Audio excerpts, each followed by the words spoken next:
안녕하십니까. 이번 시간에는 고린도 후서 들어가도록 하겠습니다. 이제 이 고린도 후서는요, 이 바울이 고린도 교회의 첫 번째 편지였던 이 고린도 전서를 보내고 난 다음에 이 바울을 반대하는 사람들이 이 바울의 사도직에 대해서 문제를 제기합니다.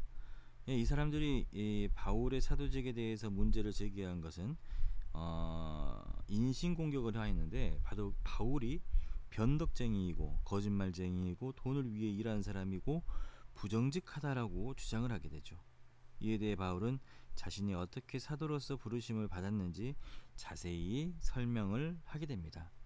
우리가 전 시간에 했던 고린도전서가 교회의 뚜껑을 연 책이라면은, 이 고린도후서는 사도 바울의 마음을 연 책이라고 할 수 있습니다. 고린도후서는 마치 바울의 자서전과도 같은 그러한 책인 것이죠. 고린도후서는요, 바울의 가장 개인적인 편지입니다. 그래서 연대적으로 보자면 그의 13권의 서신서 중에 5번째 기록된 편지로 된 서신서이다 라고 할 수 있습니다. 또한 고린도후서는 바울의 가장 개인적인 편지입니다. 고린도후서에는 사도행전이나 신약성경의 다른 책에서 볼 수 없는 바울에 관한 많은 내용들이 기록되어 있습니다. 저자는 사도 바울이죠. 사도 바울이 자신의 고린도후서의 저자라고 밝히게 됩니다. 또한 교회의 전통도 바울이 저자라고 설명을 하고 있습니다. 이 기록 연대와 배경을 보게 되면요, 고린도후서는 주후 57년경 하반기에 기록이 되어 있습니다. 또 고린도 교회인 중에서 회개하지 않은 소수 그룹에 대한 이 근심의 마음이 담겨져 있습니다. 고린도전서 마지막 부분에서 바울은 에베소에 있었고 고린도 교인들에게 디모데를 보낼 것을 언급하게 됩니다. 그리고 디모데가 방문을 마치고 돌아왔다고 보는 것이 맞겠죠. 의심할 여지 없이 디모데는 고린도 교회로부터 실망스러운 보고를 듣고 돌아오게 됩니다. 그래서 에베소로 돌아온 바울은 그를 반대하는 지도자들을 징계하는 내용의 엄중한 편지를 써서 디도를 통해서 몇 통의 편지를 보내게 됩니다. 이 내용이 바로 고린도 후서의 내용이 되는 것이죠. 자, 바울과 고린도 교회의 관계를 살펴보면요, 먼저 교회를 개척하게 되죠. 사도행전 18장에 나와 있습니다. 그리고 고린도 전서에 편지를 쓰게 됩니다. 또 고린도 교회의 답신이 고린도 전서에 나와 있습니다. 그리고 고린도 전서를 기록하고요. 그리고 바울은 근심 어린 방문을 하게 됩니다. 그리고 바울은 엄중한 편지를 쓰게 됩니다. 그리고 고린도 후서를 기록을 하게 되는 것이죠. 특징입니다. 사도 바울의 심정을 가장 잘 드러낸 서신서가 고린도 후서이다 라고 볼 수 있습니다. 영적 목자의 부드러움을 담고 있는데, 양들의 필요에 민감한 영적 목자의 부드러움을 잘 드러내는 책이라고 할 수 있습니다. 두 번째, 영적 아버지의 호소가 담겨져 있습니다. 자녀들의 애정과 순결 그리고 연합을 갈망하는 영적 아버지의 호소가 들어 있습니다. 또 바울의 솔직한 감정 표현이 들어가 있어요. 이 바울의 솔직한 감정 표현들이 많이 나오게 되는데, 고린도후서 1장 보면은 힘에 겹도록 심한 고난을 당하며 살 소망까지 끊어지고 살 마음이 없다는 것이죠. 다시는 너희에게 근심 중에 나아가지 아니하기로 스스로 결심하였다. 많은 눈물로 너희에게 썼다. 너희도 마음을 넓혀라. 나의 좀 어리석은 것을 용납해라. 누구든지 나를 어리석은 자로 여기지 말아라. 누가 약하면 내가 약하지 아니하며 누가 실족하게 되면 내가 애타지 아니하더냐. 솔직한 이 마음이 드러난다는 것입니다. 또한 사도 바울의 고난에 대한 기록이 많이 있습니다. 고린도후서 1장 8절에서 9절 말씀 보면은 이제 아시아에서 당한 환난을 이야기를 하면서 살맛까지 끊어졌다, 살 소망까지 끊어졌다, 이렇게 이야기를 하죠. 또한 모든 일에 하나님의 일꾼으로 자천하여 많이 견디는 것과 환난과 궁핍과 고난과 매맞음과 갇힘과 난동과 수고로움과 자지 못함과 먹지 못함 가운데도 라고 밝히고 있습니다. 이 밖에도요, 고린도후서 11장 23절의 말씀, 고린도후서 12장 7절의 내용 말씀처럼 고난에 대한 기록들이 많이 나와 있습니다. 계간을 살펴보도록 하겠습니다. 구성은 5가지로 나눠지게 됩니다. 서론, 바울과 그의 사역, 은혜의 헌금, 바울의 사도직 변호, 그리고 결론 부분에 이루고 있습니다. 먼저 서론을 살펴보겠습니다. 서론은요, 고린도후서 1장 1절로 2절 말씀, 이 바울은 고린도 교인들에게 은혜와 평강이 있기를 바란다는 안부 인사를 합니다.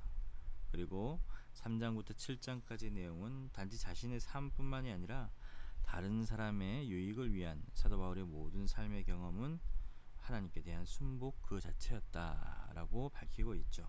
왜요? 이 바울의 사도직에 대해서 의문을 제기한 사람들이 있기 때문에 이런 말을 하게 되는 겁니다. 먼저는 고난과 위로입니다. 바울은 안부를 묻고 그의 중요한 주제인 고난에 대해서 언급을 하고 있죠. 그리고 그러한 고난을 통해서 그는 자신을 신뢰하지 않고 죽은 자를 살리신 하나님만 의지하는 것을 배웠다라고 이야기를 하고 있습니다. 자, 그리고 또 두 번째는 바울의 행위가 나와 있습니다. 고린도후서 1장에서 2장 내용인데요.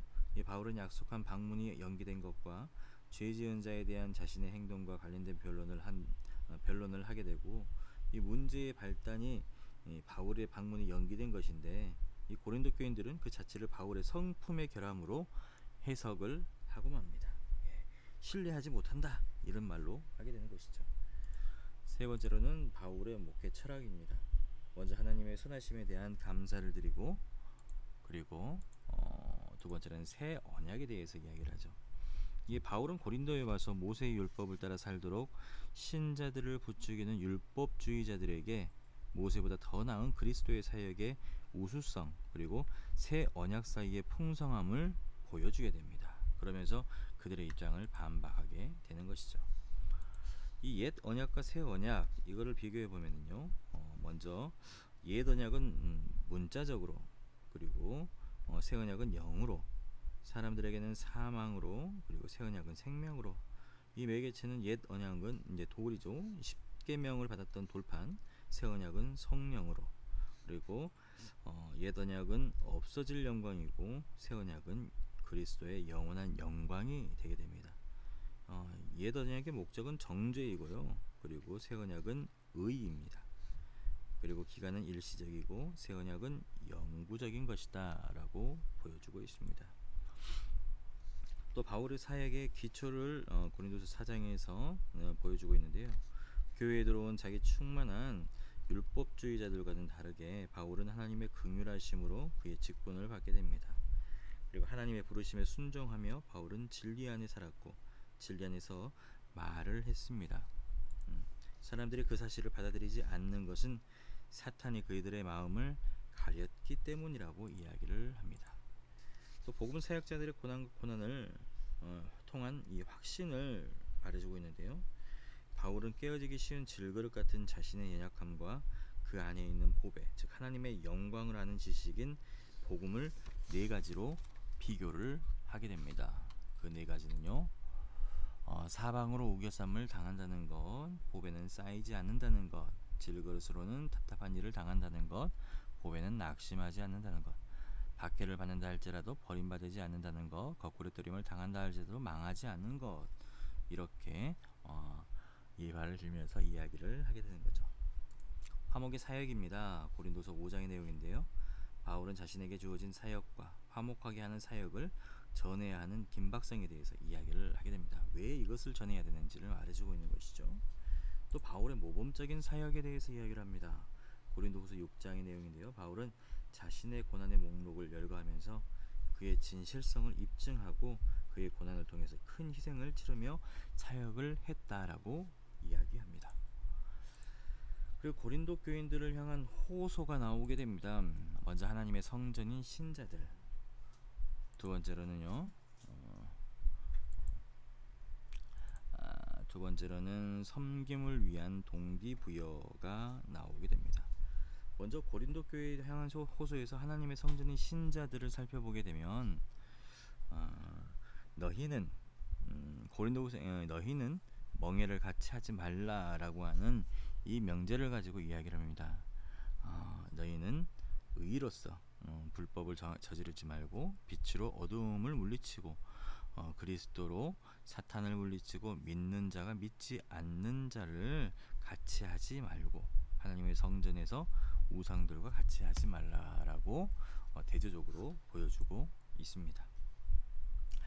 또한 섬김을 위한 동기를 부여하고 있습니다. 고린도 교회에 대한 애정을 가지고 호소를 하게 되는 것이죠. 자, 두 번째로는 은혜의 헌금입니다. 고린도후서 8장에서 9장의 내용인데요. 예루살렘의 가난한 신자들을 돕기 위해서 바울이 걷고 있던 헌금에 초점을 맞추고 헌금에 대한 성경적 원리를 제시하게 됩니다. 첫 번째로는 마게도냐의 교인들이 모범을 보였다는 것. 자, 예루살렘의 가난한 신자들을 돕기 위해서 마게도냐 교회가 모범을 보여준 것을 예로 들면서 이 베푸는 것에 풍성하기를 권면하게 되죠. 또 헌금의 본과 목적에 대해서 이야기를 합니다. 예루살렘 교회를 돕기 위해서 고린도 교인들이 그들의 신실함을 드러내는 자발적인 헌금이 되기를 강조를 하게 되는 것이죠.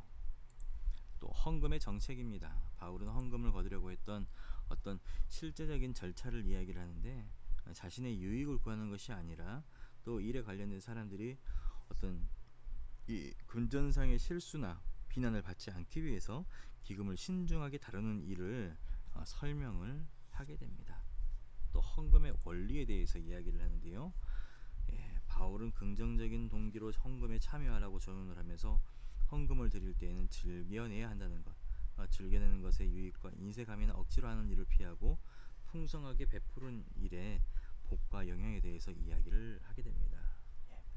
우리 학생들에게 헌금의 중요성에 대해서도 한번 언급을 해주셨으면 좋겠어요. 이 헌금이라는 게 아이들이 어떻게 생각하는지는 모르겠지만 우리 학생들이 생각하는 헌금의 기준, 학생들이 어떻게 헌금을 생각하고 있는지가 또 중요한 일이 될 것입니다. 어떤 아이들은요, 이 헌금을 교회에서 쓰는 이유가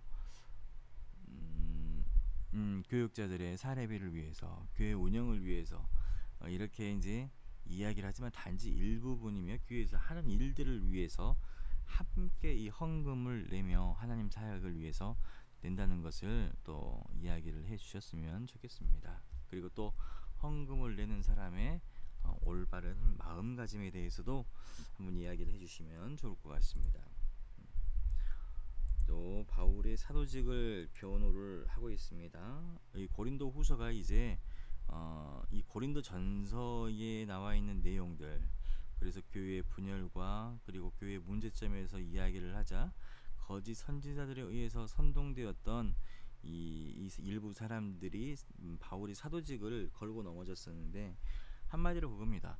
예수님과 함께 하지 않았는데 네가 무슨 사도냐? 라고 이야기를 하는 것이죠. 그래서 이 부분에 대해서 언급을 하게 되는 것이죠. 먼저 이제 비난에 대한 바울의 답변이 나오게 되고요. 그리고 사도직에 대한 바울의 변호가 고린도후서 11장과 12절에 나와 있습니다. 그리고 바울의 자유스러운 사역에 대해서 이야기를 하고 있습니다. 이 바울은 고린도 교인들을 그리스도께 이렇게 정결한 신부로서 드리고 싶었는데 이 거짓 교사들로 인해서 그들이 하나님께 헌신하는 것으로부터 멀어진 사실에 대해서 좌절하고 맙니다. 그리고 거짓 교사들을 지극히 크다는 사도들이라고 조롱을 하게 되죠. 이 거짓 교사들이 고린도 교인들이 그들을 물질적으로 지원할 것을 요구했던 것이 확실합니다. 그래서 이에 대해서 내가 하나님의 복음을 값없이 너희에게 전함으로 죄를 지었느냐, 한마디로 말해서 거짓 선지자들처럼 내가 돈을 요구하더냐라고 이야기를 하는 것이죠. 그래서 바울은 고린도 교인들로부터 재정적인 지원을 받지 않았기 때문에 자유롭게 사역을 할 수 있었다는 것을 주장하고 있는 것입니다.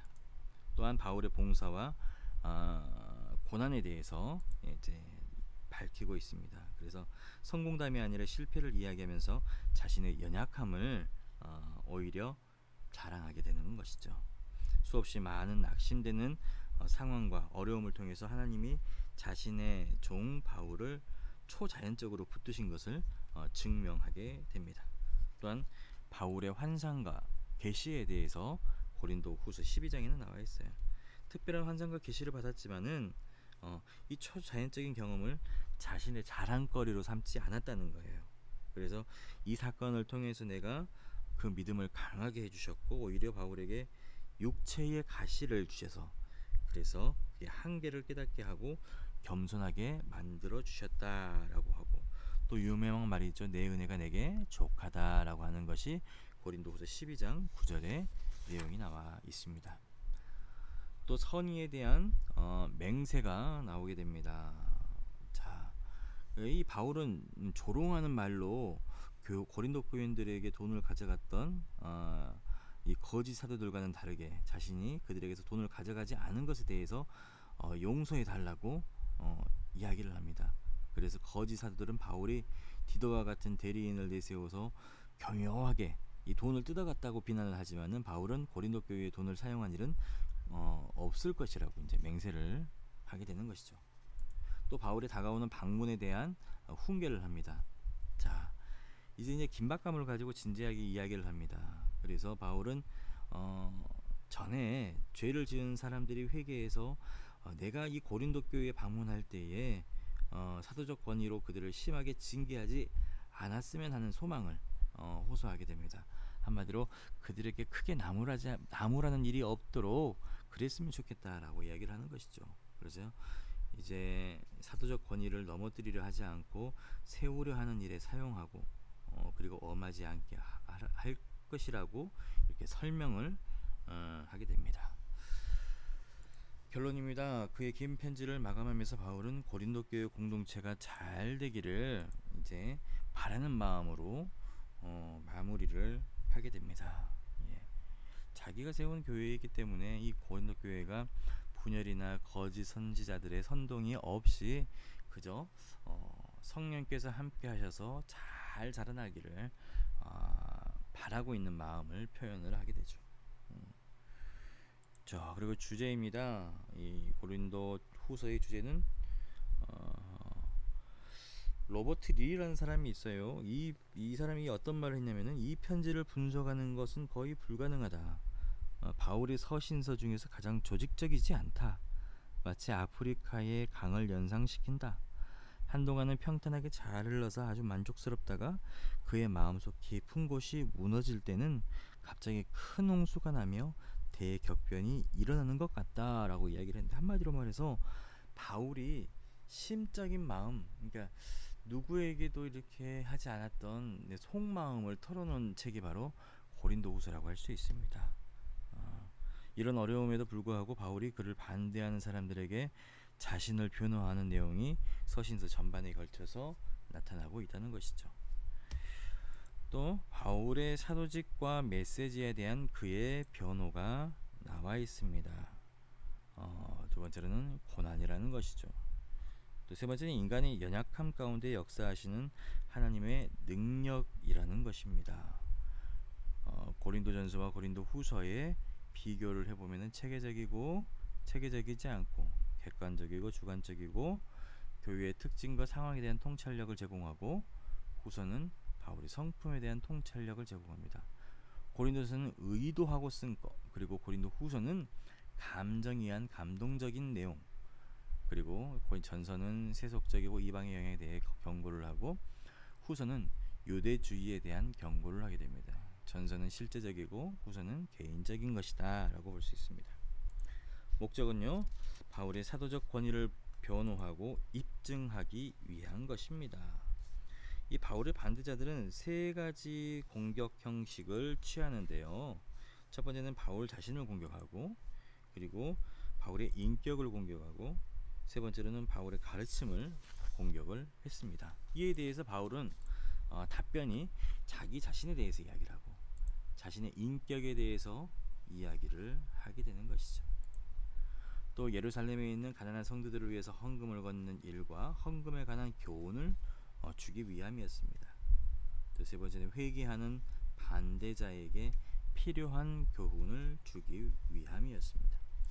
핵심 구절과 핵심 장입니다. 9절에는 고린도후서 4장 5절 말씀, 우리는 우리를 전파하는 것이 아니라 오직 그리스도 예수의 주 되신 것과 또 예수를 위하여 우리가 너희의 종된 것을 전파함이라 했습니다.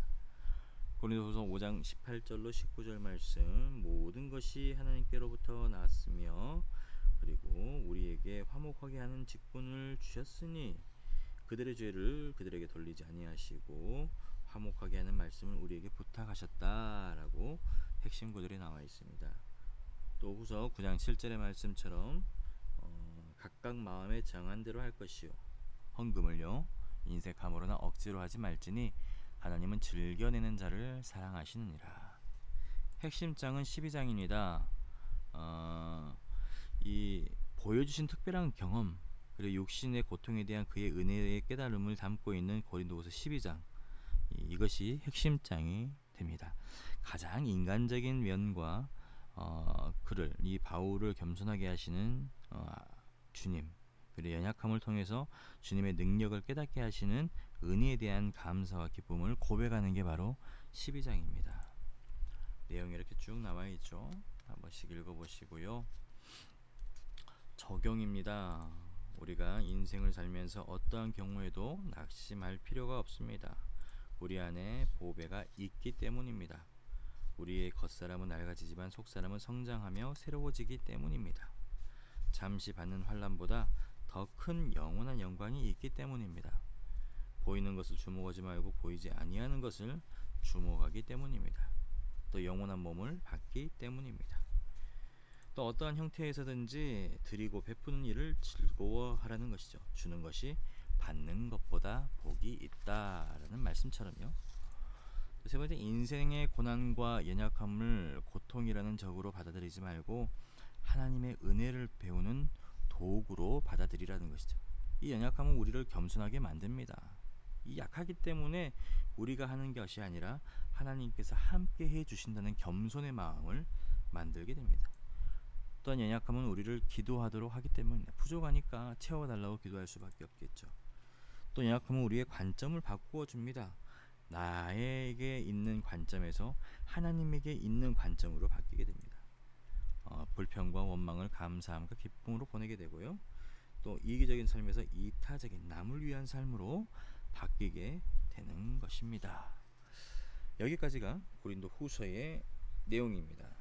한번 잘 읽어보시면요, 감정적인 이렇게 마음에서 우러나는 이야기들, 바울의 이야기들이 많이 쓰여져 있습니다. 참고를 하시고 또 한 번씩 읽어보셔서 함께 고린도 후서의 은혜를 학생들과 나누어 주셨으면 하겠습니다. 한 주간도 잘 보내시고요. 또 힘내서 또 이 장마기간, 가을 장마라고 하는데요, 아무 피해 없이 또 잘 보내시길 바랍니다. 주일에 뵙도록 하겠습니다.